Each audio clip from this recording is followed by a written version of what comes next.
Let's start with our new chapter. That is one part that is known as due diligence. तो अपन due diligence से start करते हैं. Due due diligence.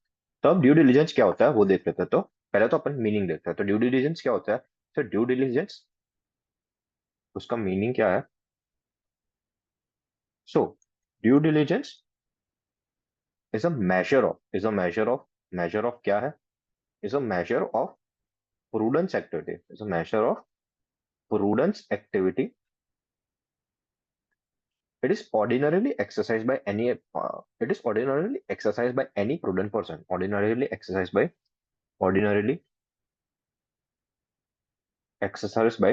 कौन करता है? कोई भी प्रूडेंट आदमी कर सकता है. तो कोई भी प्रूडेंट पर्सन कर सकता है. तो any prudent person can do this, can do the due diligence work. Now कोई भी प्रूडेंट पर्सन ये ड्यू डिलिजेंस अपना वर्क कर सकता है. Now we will move to the next thing. तो इट इन्वॉल्व्स क्या? It involves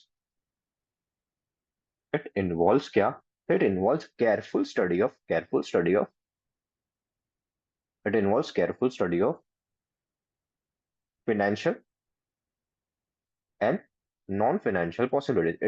It involves careful study of financial and non-financial possibilities. तो ये अपना हो गया मीनिंग. नाउ इसमें और एक लाइन है. तो it is a process of investigation into the details of potential investment. तो ड्यू डिलिजेंस क्या होता है? दूसरी एक डेफिनेशन जैसा है. तो it is a process of क्या है? It is a process of investigation. It is a process of investigation into details of potential investment.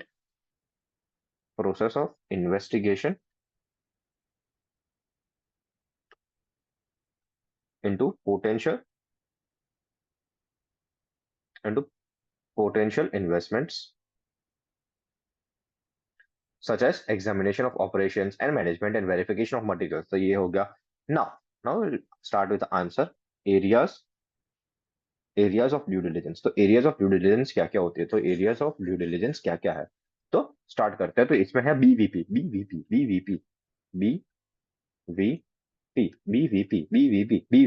तो बी से business acquisition and corporate restructuring. Business. तो एरियाज ऑफ ड्यू डिलिजेंस कहाँ कहाँ होता है? तो जब भी बिजनेस एक्विजिशन करने जाता है, जब भी बिजनेस एक्विजिशन होता है, वहां पे अपन ड्यू डिलिजेंस करते हैं. एंड कॉर्पोरेट रिस्ट्रक्चरिंग, जब भी मर्जर्स या फिर अमालगमेशन या फिर डिमिनिट reduction of capital, corporate restructuring होता है, तब अपन ड्यू डिलिजेंस करवाते हैं. फिर venture capital financing. Venture capital financing जब जब होता है, वेंचर कैपिटल फाइनेंसिंग जब जब होता है, तब अपन ड्यू डिलिजेंस करवाता है. एंड लास्ट है जब भी पब्लिक ऑफरिंग, जब भी आईपीओ आने वाला है, तब ड्यू डिलिजेंस होती है. तो कौन कौन से एरियाज है जहाँ जब जब अपन ड्यू डिलिजेंस करते हैं? तो BVP business acquisition and corporate restructuring. Business acquisition and corporate restructuring. V से वेंचर कैपिटल फाइनेंसिंग जब होती है. एंड पब्लिक ऑफरिंग, जो कि अपन बोलते हैं कि जब भी आईपीओ होता है, तब अपन ड्यू डिलिजेंस करवाते हैं. So this was areas of due diligence. Now we will move to the answer, that is audit versus due diligence. So audit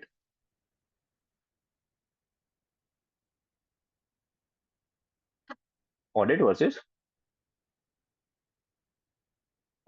due diligence का एक आंसर है कि ऑडिट और ड्यू डिलिजेंस में फर्क क्या होता है. So audit versus due diligence. तो ऑडिट वर्सेस ड्यू डिलिजेंस में क्या होता है? Audit is an independent examination और evaluation of the financial statement to express an opinion. तो ऑडिट क्या है? तो what is audit? It is an independent assessment. It is an independent examination. And evaluation of financial statement to express an opinion.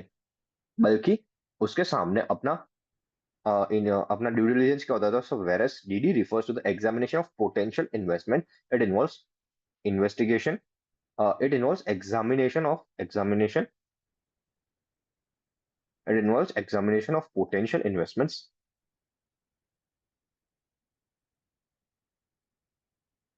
to confirm all material facts of the prospective business opportunity. जो भी business opportunity आ रही है, उसके सभी potential investment, उसको सभी prospective business opportunity को अपन पूरी तरह से चेक करते हैं. तो उसको अपन ड्यू डिलिजेंस बोलते हैं. सो बिजनेस बिजनेस अपॉर्चुनिटी को पूरी तरीके से टेस्ट करने को अपन ड्यू डिलिजेंस बोलते हैं। अब इट इन्वॉल्व्स क्या, सो ड्यू डिलिजेंस क्या क्या चीजें इन्वॉल्व करता है, सो इट इन्वॉल्व्स ऑफ थोड़ी थोड़ी चीजें है। तो it involves of review of financial and non financial, अपन ने डेफिनेशन में ही देखा। तो it involves review of financial and non-financial review of financial and non-financial information on non-financial record. फिर due diligence aims to take care that a reasonable person should take before entering into an agreement or transaction with another party। तो जो भी reasonable care अपन लेते हैं, reasonable care लेते हैं before entering the transaction, तो उसको अपन ड्यू डिलिजेंस कहते हैं। बिफोर एंटरिंग एनी ट्रांजेक्शन, उसको अपन नॉर्मल जो अपन करते हैं ना, कि कोई भी ट्रांजेक्शन करेंगे इससे पहले अपन जो करते हैं, तो उसको अपन ड्यू डिलिजेंस बोलते हैं। Now now we will move forward to importance of importance of due diligence. तो इंपॉर्टेंस ऑफ ड्यू डिलिजेंस में क्या क्या चीज है वो देख लेते हैं। तो there are many reasons for carrying out due diligence. तो इसमें ना एक ऐसी मेमोरी टेक्निक जैसी कुछ बनाई है कि बिजनेस किलर का इंफॉर्मेशन के साथ एक्विजिशन क्राइटेरिया सेट करो। बिजनेस किलर का इंफॉर्मेशन के साथ एक्विजिशन क्राइटेरिया सेट करो। तो बिजनेस, तो पहला पॉइंट है, तो पहला अपन देख लेते हैं कौन कौन से पॉइंट है। तो पहला तो है बिजनेस के ऊपर से है, फिर किलर के ऊपर से अपना है, फिर जो अपन ने बोला इंफॉर्मेशन, और लास्ट में जो एक्विजिशन क्राइटेरिया है। तो पहले तो बिजनेस का क्या है, to confirm that business is what is appear to be. Business is what it appears to be, वो is what it appears to be. तो जो भी बिजनेस वो कर रहे हैं वो वही है ना जो वो दिखा रहे हैं। ऐसे ड्यू डिलिजेंस का इंपॉर्टेंस क्या है कि business is what it is appears to be, कि जो है वो दिख रहा, वो है कि नहीं, उसके फाइनेंशियल से दिख रहा है कि नहीं, उसके लॉज एंड कंप्लायंस से दिख रहा है कि नहीं। फिर to identify the deal killer defects in target company and avoid bad transaction. So to identify deal killer effect, to identify deal killer to identify deal killer defects in target company, to identify deal killer defects in target company, ये हो गया। फिर हाँ, deal killer वाला हो गया, business वाला हो गया। फिर इंफॉर्मेशन का क्या पॉइंट है, so to gain information that will be useful for valuing and negotiating the price. So information का क्या पॉइंट है,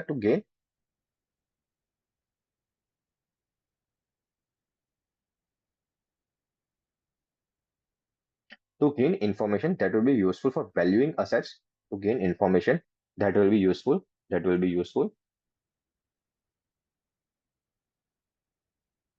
for valuing assets and negotiating the prices. So to gain information that will be useful for valuing assets and negotiating prices। तो पहला business में क्या है, business is what it appears to be. फिर to identify deal killer effects in the target company, to identify the deal killer effects in the target company. So to identify the deal killer effects in the target company, वो हो गया। फिर उसके बाद अपना आ जाता है इंफॉर्मेशन के साथ acquisition criteria. To gain information that will be useful for valuing assets and negotiating price. और एक्विजिशन क्राइटेरिया वाला क्या पॉइंट है, तो verify the transaction complies with investment और एक्विजिशन क्राइटेरिया। तो जो भी अपन ट्रांजैक्शन कर रहे हैं, transaction complies with acquisition criteria को, तो वो चेक कर लो। तो क्या क्या चीजें करनी है, बिजनेस किलर का इंफॉर्मेशन के साथ एक्विजिशन क्राइटेरिया सेट करो। बिजनेस किलर का इंफॉर्मेशन के साथ एक्विजिशन क्राइटेरिया सेट करो। बिजनेस किलर का इंफॉर्मेशन के साथ एक्विजिशन क्राइटेरिया सेट करो। तो पहला पॉइंट आ जाता है business is what is appears to be. फिर second, to identify the deal killer effects.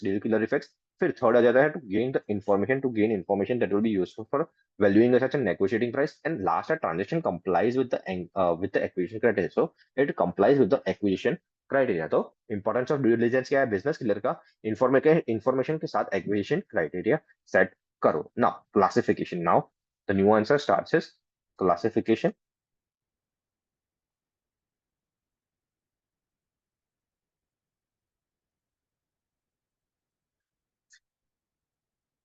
Classification of due diligence. तो क्लासिफिकेशन ऑफ ड्यू डिलिजेंस में पॉइंट क्या है, pick left, pick left, pick left, pick left, pick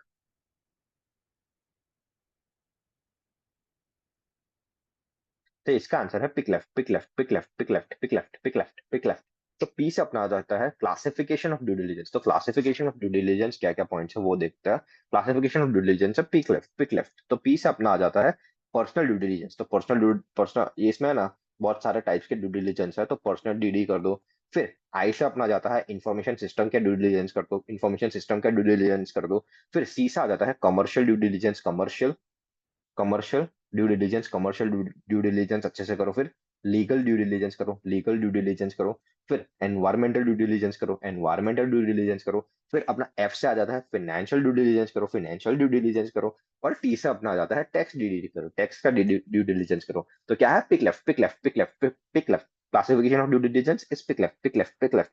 P से personal due diligence, I से information system due diligence, C से commercial due diligence, L से legal due diligence, E से environmental due diligence, F से financial due diligence and T से tax due diligence. तो classification of due diligence is pick left, pick left, pick left. P से personal, I से information system, C से commercial, L से legal, E से environmental, F से financial and T से tax due diligence. तो ये अपना हो गया classification of due diligence. Now now will move to the process और scope of financial due diligence. तो अपना आ जाता है नया आंसर, प्रोसेस,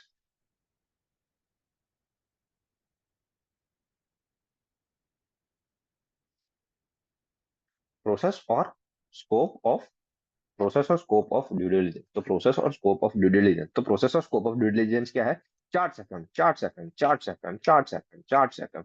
तो क्या है, चार्ट्स।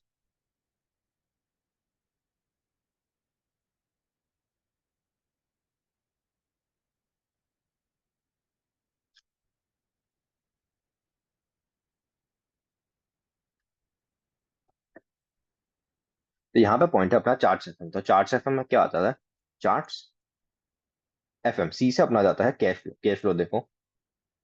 प्रोसेस और स्कोप ऑफ ड्यू डिलिजेंस है ना, इसमें ऐसा कुछ नहीं है कि भाई एक फ्लो में ही बताओ, बट ये एक ऐसा है कि अच्छे से याद होता था कैश फ्लो। फिर एच से history and history, history, history of target and promoters background, history of target and promoter background देख लो। फिर ए से अकाउंटिंग पॉलिसीज देख लो, अकाउंटिंग पॉलिसीज देख लो, अकाउंटिंग पॉलिसीज देख लो, अकाउंटिंग पॉलिसीज देख लो। आर से review of financial statement, review करो फाइनेंशियल स्टेटमेंट का, review of financial statement, review of financial statement, review of financial statement. T से टैक्सेशन आ जाता है, टी से टैक्सेशन आ जाता है। एस से अपना जाता है स्टैट्यूटरी कंप्लायंस, स्टैट कंप्लायंस देख लो, स्टैट कंप्लायंस। फिर अपना एफ से आ जाता है, एफ से अपना आ जाता है financial projection, financial projection, financial projection देख लो। एंड एम से अपना है management and employees, management and employees, management and employees कर लो। तो प्रोसेस और स्कोप ऑफ ड्यू डिलिजेंस अपना पढ़ता है मैनेजमेंट एंड एम्प्लॉयज को प्रॉपर्ली चेक कर लो। तो क्या क्या चीजें चेक करने हैं, ये वही चीज है। So it is a full fledge financial due diligence.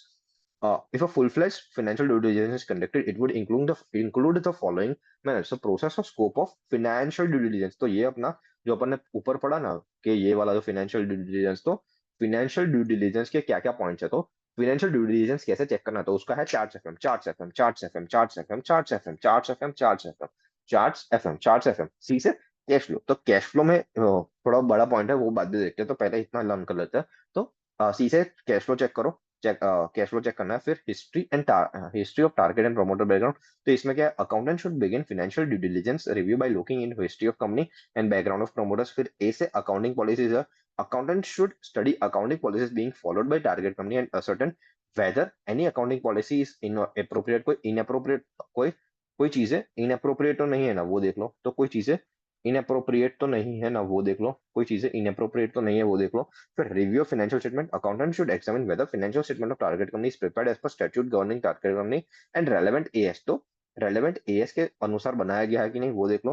फिर taxation whether, check whether company is regular in paying various taxes. तो अपन ने ऊपर देखा कि वेरियस टैक्सेस जो भी है वो प्रॉपर्ली पे कर रही है कि नहीं, वो देख लो। वेरियस टैक्सेस का आ गया। फिर फिर अपना है स्टैट्यूटरी कंप्लायंस। तो it is important to make list of applicable laws and list of compliance. तो ये जो कंपनी जो भी इंडस्ट्रीज में है उसमें कौन कौन से लॉज एंड कंप्लायंसेस है वो देख लो। सो लिस्ट ऑफ कंप्लायंसेस देख लो, लिस्ट ऑफ कंप्लायंसेस देख लो, लिस्ट ऑफ कंप्लायंसेस देख लो। फिर financial projections, accountant should obtain projections for next 5 years from target company with detailed assumptions and workings। तो फाइनेंशियल प्रोजेक्शन में क्या है, नेक्स्ट 5 years में, नेक्स्ट 5 years में क्या क्या चीजें होने वाली है, तो नेक्स्ट 5 ईयर्स में क्या क्या चीजें ऊपर नीचे जो भी होने वाली है, तो फाइनेंशियल प्रोजेक्शन उसके बेसिस पे अपन को कर लेना है। एंड लास्ट है मैनेजमेंट एंड एम्प्लॉयज, तो it is important to check that all employees benefits like PF ESI. तो इसमें क्या है, पीएफ फिर ईएसआई, जो अपना ग्रेच्युटी है, ईएसआई ग्रेच्युटी, तो वो सब प्रॉपरली पे किया है कि नहीं वो देखो। तो क्या है, चार्ट एफएम क्या, cash flow history and history of target and promoter background, accounting policies, review of financial statement, taxation, statutory compliance, financial projections and management and employees. तो charts FM cash flow history of target and promoter background. Answer क्या है, process और scope of financial due diligence. तो cash flow history of target and promoter background, A से accounting policies inappropriate नहीं है, review financial statement as follow किया गया कि नहीं, टैक्सेशन वेरियस टैक्सेस जो भी है वो प्रॉपर्ली फाइल किया कि नहीं, फिर statutory compliance list of compliance जो भी है वो लिस्ट डाउन करो, फाइनेंशियल प्रोजेक्शंस नेक्स्ट 5 ईयर्स में क्या ऊपर नीचे हो रहा है, एंड मैनेजमेंट एंड एम्प्लॉयज का पीएफ ईएसआई ग्रेच्युटी प्रॉपर जा रहा है कि नहीं। अब ये जो कैश फ्लो वाला है, कैश फ्लो वाला है ना, इंडिविजुअल शायद पूछ ले, तो इसके ऊपर अपन नीचे पढ़ लेते हैं। तो कैश फ्लो का पॉइंट है कैश फ्लो। तो कैश फ्लो में क्या क्या चेक करना है, तो review of historical cash flow reflect the cash generating abilities of target company. It is necessary to check that is company able to honor its company। तो पैसा जाना, इसमें ना पैसा जाना पैसा आना, पैसा जाना पैसा जाना पैसा आना, पैसा जाना पैसा आना, दो चीजें है, पैसा जाना पैसा आना। समझा, तो पैसा जाना पैसा आना क्या है, फिर पैसा लगाना, पैसा लगाना, खाली पैसे क्या कर, खाली पैसों का क्या करना, और लास्ट में है पैसा इन्वेस्ट करना,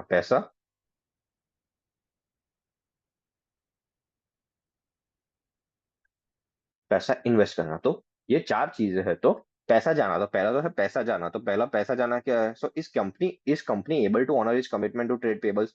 तो जो भी is company able to honour able to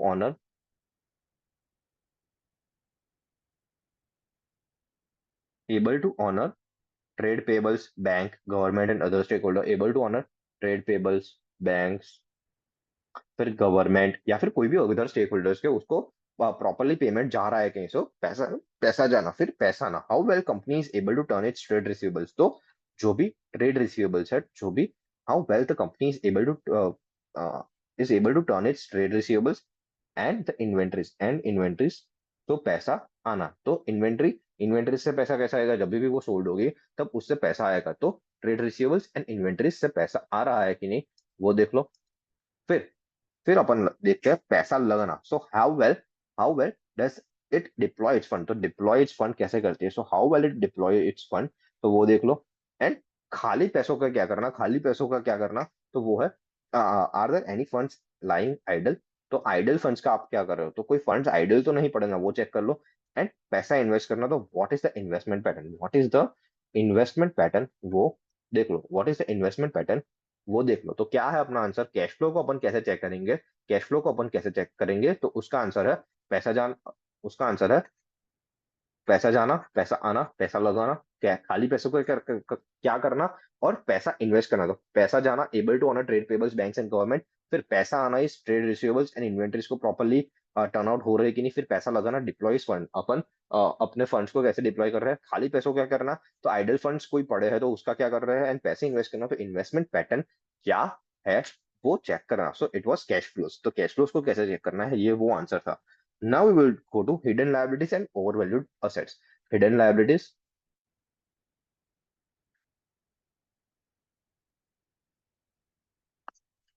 hidden liabilities and overvalued assets. तो hidden liabilities में क्या है, सो कंपनी में not show any show cost not, तो इसका आंसर है प्लेनेट। हिडन लाइबिलिटीज में क्या चेक करना है, प्लेनेट चेक करना है, प्लेनेट।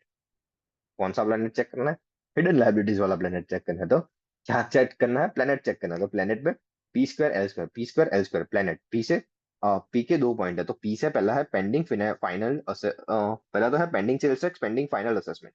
तो फाइनल असेसमेंट जो करते हैं, तो दो है ना टैक्स वाली है, तो पेंडिंग सेल्स टैक्स चेक कर लो, सेल्स टैक्स, और pending assessment, pending final assessment of custom, pending assessments of customs, तो वो चेक कर लो। So pending sales tax and pending assessments of customs वो चेक कर लो। फिर एल स्क्वायर, एल से क्या है, use labour claims, and L से दूसरा पॉइंट है एल से दूसरा पॉइंट होता है फ्यूचर लीज लाइबिलिटीज। तो लीज लाइबिलिटीज को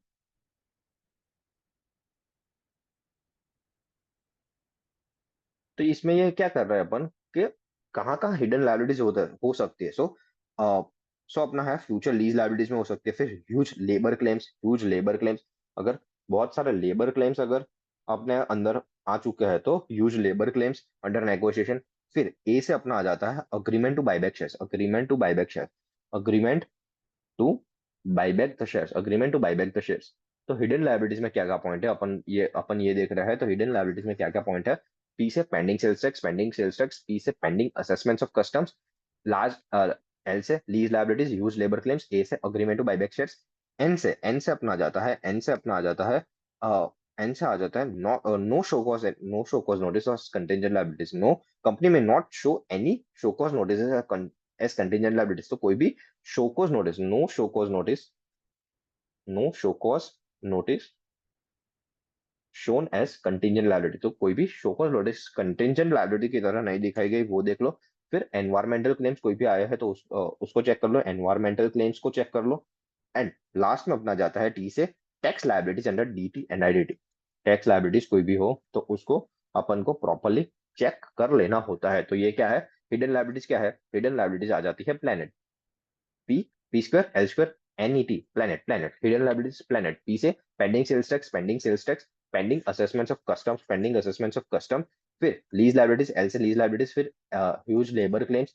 फिर ए से अपना जाता है agreement to buyback share, agreement to buyback share. N से no show cause notice of current liabilities, environmental claims. And T से अपना आ जाता है टैक्स लायबिलिटीज। तो ये अपने पॉइंट्स हो गए इसके हिडन लायबिलिटीज के। Now we will move to the next answer, that is over valued assets. तो ओवर वैल्यूड एसेट्स अपन देखेंगे। तो ओवर वैल्यूड एसेट्स में पॉइंट क्या है? ओवर वैल्यूड एसेट्स में पॉइंट है उल्यू, उल्यू, उल्यू। इजी है, कुछ है नहीं ऐसा, टेक्निकल कोई पॉइंट्स नहीं है। उल्यू, उल्यू, उल्यू, उल्यू। तो यू से है अनकलेक्टेबल रिसीवेबल्स। तो यू से अपना क्या आ जाता है? Uncollectible, uncollectible receivables, uncollectible receivables, वो चेक कर लो। फिर एल से अपना जाता है, एल से आ जाता है litigated assets and property. L से आ जाता है, एल से अपना जाता है लिटिगेटेड असेट्स एंड प्रॉपर्टी, वो देख लो। Litigated assets and property. तो ऐसे ये सब चीजें ओवर वैल्यू तो नहीं है ना, वो चेक करना। तो पहले तो अनकलेक्टेबल रिसीवेबल्स ओवर वैल्यूड नहीं है। फिर एल से litigated assets and property over valued नहीं है। फिर आई से अपना जाता है intangible assets of no value, intangible assets,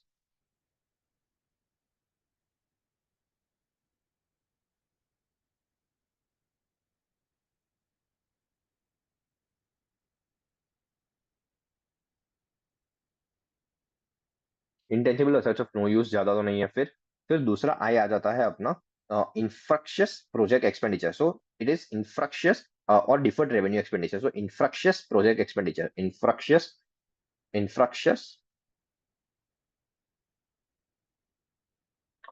project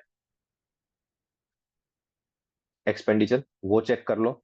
और यू से दो पॉइंट है, obsolete, obsolete, obsolete non moving inventories and obsolete plant and machinery. तो ऑब्सोल्यूट यू से अपना आ जाता है ऑब्सोल्यूट, ओ से आ जाता है absolute plant and machinery, absolute plant and machinery and absolute non moving inventories, non